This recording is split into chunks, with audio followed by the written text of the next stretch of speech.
এই দেখো ফুচকা নিয়ে বসে গেছি। আর এখানে দেখো আলু ভর্তা আর এদিকে দেখো, আর এখানে দেখো তেঁতুল জল। এখন ফুচকা খাবো আমরা। এই দেখো ওরা ফুচকা খাচ্ছে।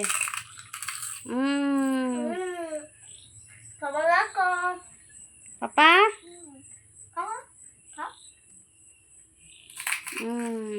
তো আজকে কি নিয়ে এসেছি দেখো। এখানে চিকেন ধুয়ে রেখেছি পরিষ্কার করে। এখন আমি সব মশলাগুলো দিয়ে দেখাবো। আর এখানে দেখো আলু, পেঁয়াজ, রসুন, আস্ত রসুন।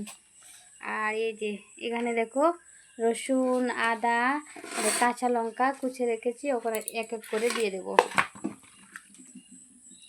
দিয়ে দিচ্ছি।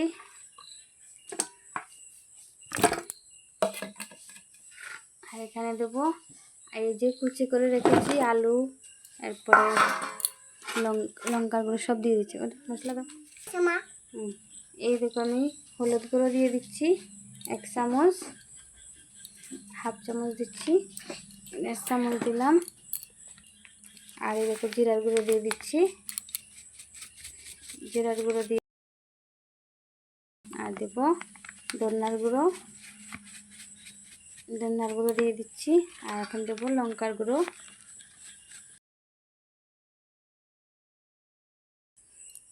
এখন লবণ দিয়ে দেবো।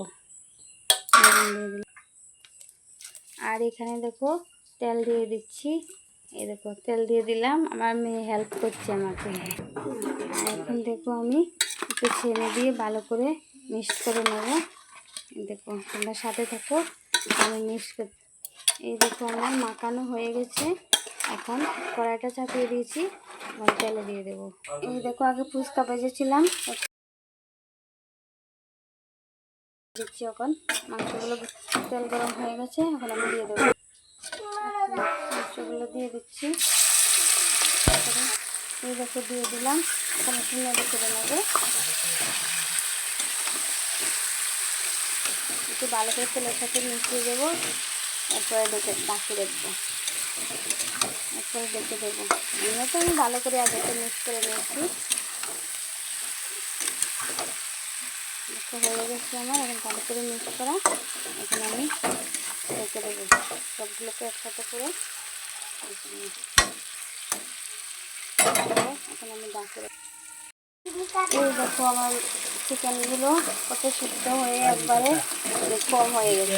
আগে দিলাম আদা কড়াই, এখন দেখো কড়াইয়ের নিচে নেমে গেছে, সিদ্ধ হয়ে গেছে। এখন আমি জল দিয়ে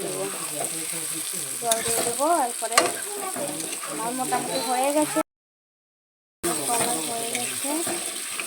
এখন একটু জল দিয়ে দেবো। এখন একটু জল দিয়ে দিচ্ছি এবং জলের সাথে একটু ভালো করে মিশিয়ে দেবো। ভালো করে মিশিয়ে নিলাম। এই দেখো আমার হয়ে গেছে চিকেন। এখন আমি নামিয়ে নেব। এখন দেখো পাত্রটা আমি নামিয়ে নেব।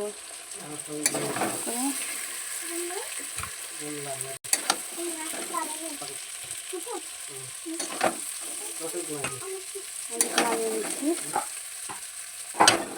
নামিয়ে নিলাম।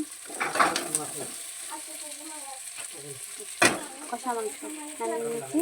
আর একটু মাংসটা দেখতে কত সুন্দর লাগছে, তাই না?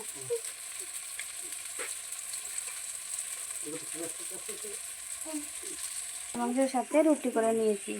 রেসিপির সঙ্গে দেখো আমার মেয়েকে নিয়ে ভিডিও করতে লেগে ও বলছে ও একটু ভিডিও করব। তো আমাকে বলছে একটু মোবাইলটা ধরো, আমি ভিডিও করছি। আর আমার ভিডিওটা ভালো লাগলে সবাই লাইক কমেন্ট শেয়ার করে দিও।